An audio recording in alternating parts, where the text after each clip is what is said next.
In the chaos of World War II, two figures emerged as symbols of Nazi horror: Amon Göth and Oskar Dirlewanger.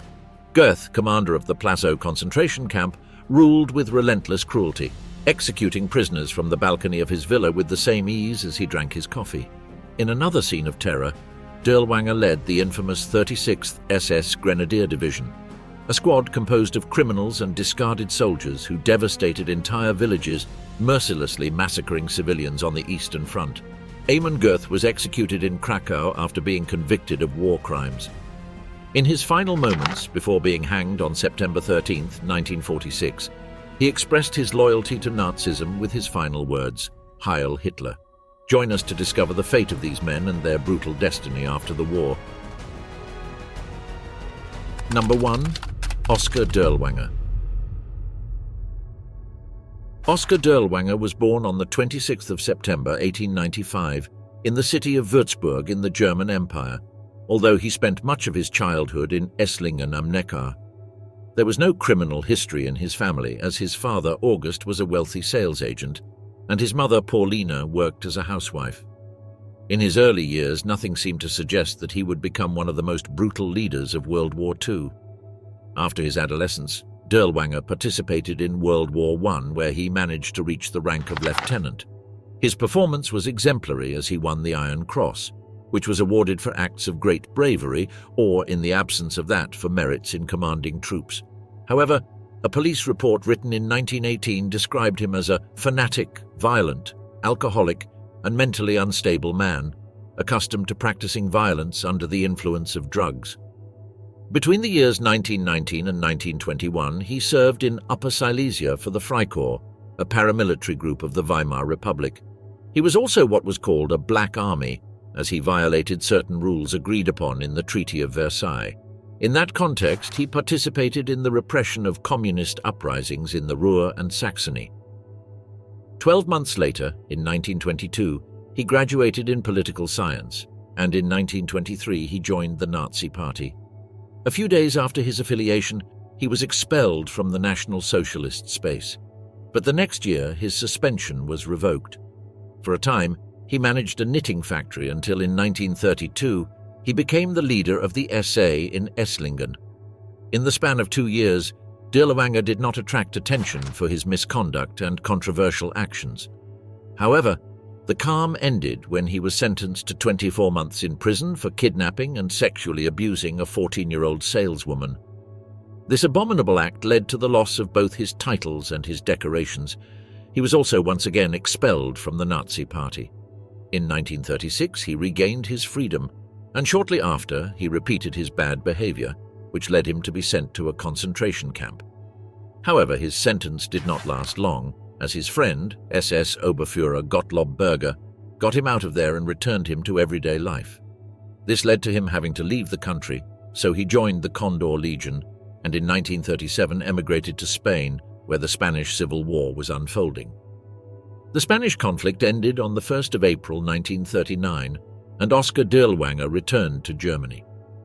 With Nazism on the rise and violence in the air, he had no trouble reintegrating into society and resuming his evil deeds.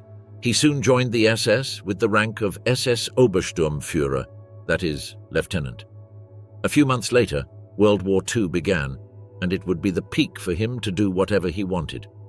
In June of 1940, due to the troubling problems that resistance groups caused for traditional commandos, Dirlewanger, together with Gottlob Berger, head of the SS recruitment department, created a special SS detachment called Sonderkommando Dirlewanger and later renamed SS Bataillon Dirlewanger, which was made up of murderers, convicted criminals, and poachers. Their beginnings were brutal, and in the fight against partisans and Jews in both Poland and Russia, they carried out massacres that provoked rejection within some SS circles. Within the battalion, a harsh discipline was maintained, including physical punishments such as the death penalty for extreme misconduct within the military institution. However, outside of it, Dirlewanger gave them permission to do whatever they wanted. They could kill, steal, and rape without any conditions. The most common practice, and the one they enjoyed the most, involved locking groups of civilians in churches, houses, or farms, and then setting them on fire. When the victims tried to escape, There was the Dirlewanger battalion to finish them off with gunshots. Their malice was so great that the SS judge Georg Konrad Morgan opened a case against them, but it was dismissed by order of Heinrich Himmler, Reichsführer and leader of the Nazi Party. However, despite their evil and impunity, their war skills were ineffective, and it only took them facing the Red Army to be brutally defeated. However, it did not mean the end of the unit, as they continued recruiting soldiers. By the end of 1943, the Dirlewanger battalion had become a regiment. The ranks continued to grow, including Russians and Ukrainians. During the Warsaw Uprising, they resumed their repulsive and bloody activities. However, despite causing the death of more than 40,000 civilians, they were eventually defeated and moved to Slovakia. There, they reorganized their troops, and after recruiting around 4,000 new criminal soldiers, the regiment became a brigade. Meanwhile, Oskar Dirlewanger was in a state of great splendor, receiving the Knight's Cross and reaching the valuable rank of SS Oberführer, that is, general. The rise of this unit was remarkable, and after adding new services, a tank battalion and a large amount of artillery, the brigade was renamed the 36th Waffen-Grenadier SS Division Dirlewanger. However, the surname was used decoratively, as Oskar Dirlewanger was in the hospital at the Altshausen prison in Tübingen, recovering from severe injuries sustained in battle. Meanwhile, his position was taken by Fritz Schmedes. Dirlewanger and his troops ended up taking different paths. While the division led by Schmedes fought against the Slovak national movement and then moved to Hungary on the 3rd of May 1945, Dirlewanger surrendered to the US troops. Meanwhile, Oskar Dirlewanger remained bedridden in a hospital, unable to return to his normal life. On the 7th of June 1945, Polish soldiers who entered the medical facility recognized him, and after recalling his infamous and shameless acts, they pulled him from the bed and gave him a brutal beating, which led to his unexpected death. His men were not convicted of war crimes, and he, in his own way, ended up being the only one who paid for his brutal methods. Number 2. Amon Göth. Do you remember Amon Göth, the sadistic butcher of Krakow, played by Ralph Fiennes in Schindler's List by Steven Spielberg? Many people think he was a fictional character, but that is false. Amon Göth existed, and he was none other than the most feared man within the Plazow concentration camp in Krakow. Goeth was born on the 11th of December, 1908 in Vienna, within the Austro-Hungarian Empire. At the age of 17, he abandoned his studies related to the publishing industry to join the Hitler Youth. Between 1927 and 1930, he was part of the Steirischer Heimatschutzverband Wien, which was the Styrian Homeland Protection Organization in Vienna, a renowned radical faction of a nationalist, anti-Semitic, and paramilitary group called Heimwehr. In 1931, Goeth joined the Nazi Party, for which he was considered an alter Kämpfer, meaning old fighter. This title carried great prestige. Moreover, Goeth joined the Austrian SS. His involvement in the Nazi cause was certainly noticeable. In 1933, with Adolf Hitler coming to power, he was part of the SS Truppendaimel and Sturmlibardi, until he was promoted to assistant of the SS platoon Standard No. 52. Goeth's years passed between shadows and crimes. In addition to drinking alcohol and engaging in extreme violence against others, he was also involved in smuggling arms and radios. These acts led to his arrest, but after being released due to lack of evidence, a new charge landed him in prison, the assassination of Austrian Chancellor Engelbert Dollfuss. After a long period in captivity, Goeth escaped from prison and ended up in a training camp for the SS near what would later be known as the Dachau concentration camp. Once World War II began, Goeth was transferred to the city of Lublin, Poland. Apparently, he had a particular and personal hatred for Jews dating back many years.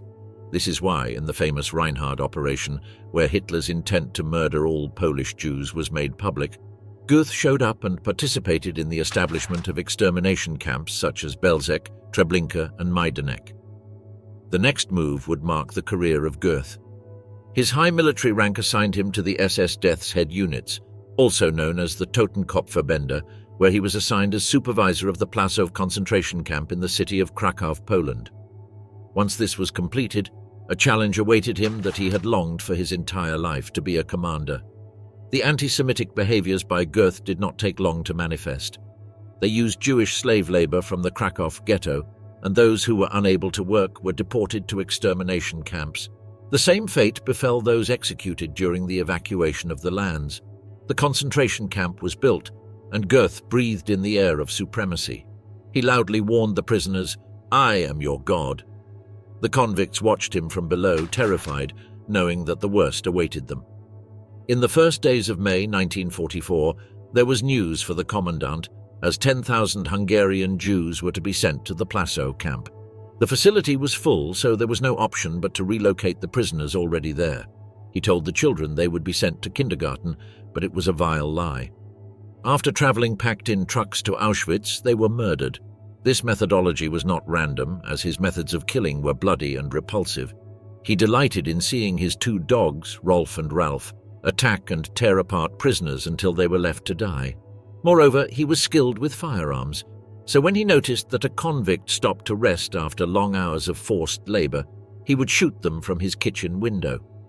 One of the inmates was his personal shoemaker and had to make him new shoes every week, or he would be killed. Several survivors remember the day he killed a cook because the soup was too hot, and he burned his tongue while attempting to drink it. Additionally, when a member of one of the work teams made a mistake, as Goeth interpreted it, he solved it by punishing both the individual and their teammates. On several occasions, he exterminated an entire squad after verifying that one of its members had escaped. Although the prisoners had to suffer Goeth's torment for many months, his time commanding the concentration camp was not long. On the 13th of September 1944, high-ranking authorities decided to remove him from his position. One of the charges against him came from the SS, and it was related to the theft of property that had belonged to Jews. According to Nazi legislation, these houses and businesses belonged to the state. On the other hand, they were outraged by the poor food the prisoners under his charge received, as well as the violation of rules in the camp, and the excessive punishment of the captives. They also realized that Goeth had allowed unauthorized personnel access to camp records. However, the conviction was in vain, as the authorities knew that World War II would end sooner than expected, and they decided that it would be best to drop the charges. Nevertheless, a few weeks later, Goeth was diagnosed with a mental illness, so he was admitted to a psychiatric hospital in the German city of Bad Tölz. After the war ended, the Supreme Court of Poland summoned him for trial on the 27th of August and the 5th of September 1946. Upon receiving the charges against him, Goeth seemed not to grasp the severity of what had happened. He argued that he was simply following orders and instructions from his superiors, and claimed that the death penalties and murders fell within his disciplinary jurisdiction as the camp commander, and were consistent with the prevailing German regulations. After evaluating the case, justice declared him guilty of homicide for having killed, mutilated, and tortured a large number of people. He would receive what was, at the time, the first death sentence for such war crimes. On the 13th of September of that same year, the Butcher of Krakow was summoned to the Montelupik prison. Although they tried to hang him twice, they were unsuccessful, so they eventually hanged him. His body was cremated and his ashes were thrown into the Vistula River. Without an ounce of remorse, just before dying, Amon Göth furiously shouted, "Heil Hitler!" Number 3. Josef Mengele. Some may know him as Josef Mengele, others under the pseudonym the Angel of Death. The truth is that this fateful character is one of the most well-known Nazis, an unrelenting doctor who had no hesitation in performing the most perverse experiments that can exist in the human imagination. Josef Mengele was born on the 16th of March 1911 in Günzburg, Germany. He was the son of Alois and Karl, the latter being the founder of a machinery production company. After finishing high school in April of 1930, he began his studies in medicine and philosophy at the University of Munich. A year later, he joined the Steel Helmets, also known as Der Stahlhelm, a paramilitary organization created after World War I. In 1934, he joined the SA of the Nazi Party.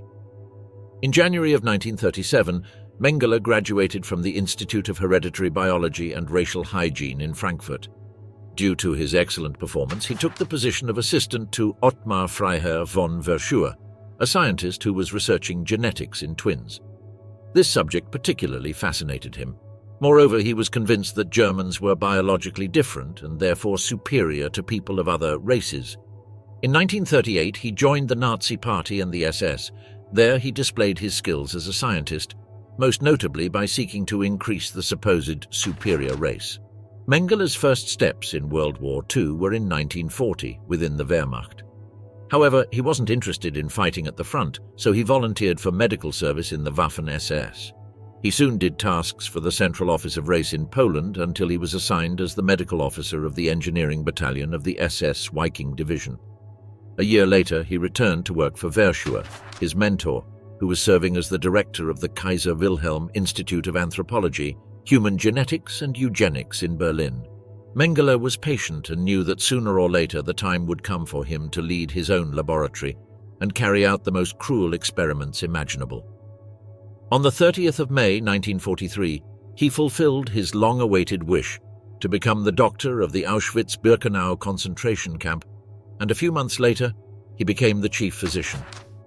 When trucks filled with prisoners arrived at Auschwitz, Mengele and his team would select who was physically fit to work, and those who did not meet the necessary qualifications were sent to the gas chambers or murdered in the barracks. He was convinced that both Jews and Gypsies were inferior races and dangerous and should be exterminated. Moreover, the Angel of Death, or as he called himself to the children he would later murder, Uncle Mengele, had his own laboratory to conduct gruesome tests and experiments on the captives, who were given better food to be in good condition for the studies. One of his favorite tests was based on his scientific interest in twins, both children and adults. They were subjected to weekly examinations and measurements based on their physical attributes. He performed amputations of limbs, intentional inoculations of typhus. At the same time, one of the twins would receive a blood transfusion while the other was injected with various viruses. If one of the twins died, the vile doctor would kill his brother to perform post-mortem evaluations and reports. A well-known bloody practice of Mengele's was when he killed 14 twins by injecting chloroform directly into their hearts. Another well-known case describes the occasion when Mengele tried to sew together two gypsy twins' backs, under the pretense of creating Siamese twins. In the end, he failed in his objective as the brothers died from gangrene. Another of this sinister doctor's popular experiments involved trying to change the color of the iris through injections of chemicals. He would also kill individuals in order to extract their eyeballs and send them to Berlin for analysis. He did the same with the bodies of people annihilated in gas chambers. Dwarfs and people with clubfoot or gigantism were other suitable subjects for experimentation. He would usually take body measurements, extract both blood and healthy teeth, and then administer drugs and apply X-rays. Pregnant women were not exempt either, as they were thoroughly examined before being killed along with their unborn baby. What happened to Mengele after World War II ended is worthy of being told due to its spectacular nature and the fortune he had in evading justice. It was January of 1945, and Nazi Germany was already sensing that the conflict would end and that they would be the defeated.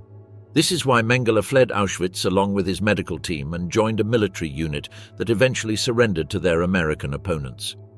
There, posing as a German officer, he became a prisoner of war until he was released. The Allied guards did not know his real name. They also were unaware that he was on a list of the most wanted war criminals. This is how his escape began, using the false name Fritz Hollmann, working as a farmer in Bavaria until 1949.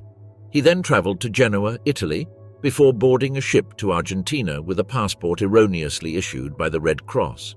After living for 6 years in the South American country, working as a seller of agricultural machinery and being welcomed by many Nazi sympathizers, he obtained citizenship under a new name, Josef Mengele. His impunity was such that he managed to make several trips to Europe to visit his son without any issues with ship inspectors, despite the notoriety of his name. In 1959, he heard rumors that prosecutors in West Germany knew his whereabouts in Argentina and were after him, so he emigrated to Paraguay. A year later, the Israeli intelligence service had concrete proof and was about to find the Angel of Death. However, Mengele had the advantage that Adolf Eichmann, one of the creators of the Holocaust, had been captured in Argentina. Not slow nor lazy, he settled in Sao Paulo, Brazil, under the pseudonym Wolfgang Gerhard. He knew that there, he would not have major issues hiding both his identity and his whereabouts. After living on various farms and working in field tasks, the life of the Angel of Death came to an end. On the 7th of February, 1979, Wolfgang Gerhardt went to a vacation center in Brazil, and while swimming in the sea, he suffered a stroke, also known as a CVA, and drowned. It took 6 years for both the Justice of Germany and the United States and Israel to determine that Gerhardt was the false identity of Josef Mengele, and that because they found him dead, they were unable to fulfill their goal of imprisoning him. This event became one of the greatest failures of Mossad, which is still remembered to this day. Number 4. Johanna Bormann. In World War II, the acts of bloody men stand out, but the truth is that there were also women who subjected victims to beastly treatment. The following case demonstrates that even people from humble backgrounds and with little intellectual knowledge, with a bit of power and free rein to do whatever they want, can look down and commit the most macabre murders. Johanna Bormann, also known as Wanna, the woman of the dogs, and Weasel for her facial features, was a guard at concentration camps such as Lichtenberg, Ravensbrück, Auschwitz, Budi, Hindenburg, and Bergen-Belsen. Bormann was born on the 10th of September 1893 in Birkenfelde, Saxony, Germany. Little is known about her childhood. Apparently, she was the daughter of poor peasants, and due to low resources, she grew up illiterate. Raised under the Catholic faith, she would carry the message of the Bible to her neighbors, even though she couldn't understand the words of that sacred book.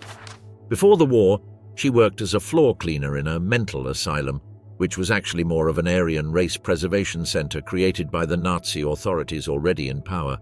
A few years later, with World War II underway, she was told that by doing similar tasks, she could earn 4 times more, so she decided to apply for a job at the Lichtenberg concentration camp. After being hired, Bormann did not perform cleaning tasks but was promoted to assistant and later to cook. However, from her position she observed the tasks of the guards, also known as Aufseherin.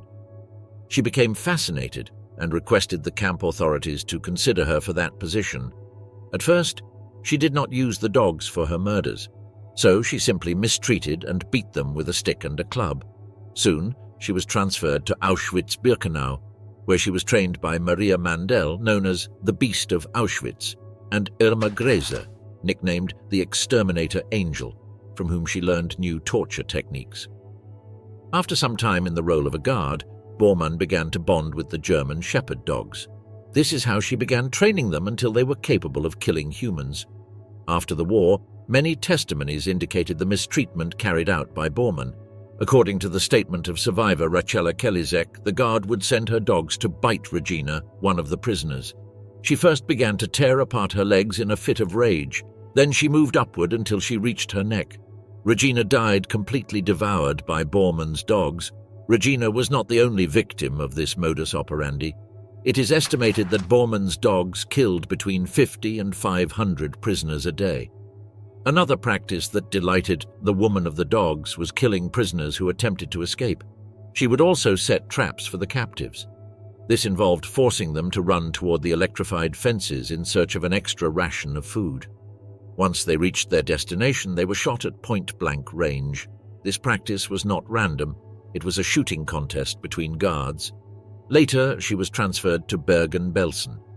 In 1945, she was arrested by the Allies during the liberation of the concentration camp.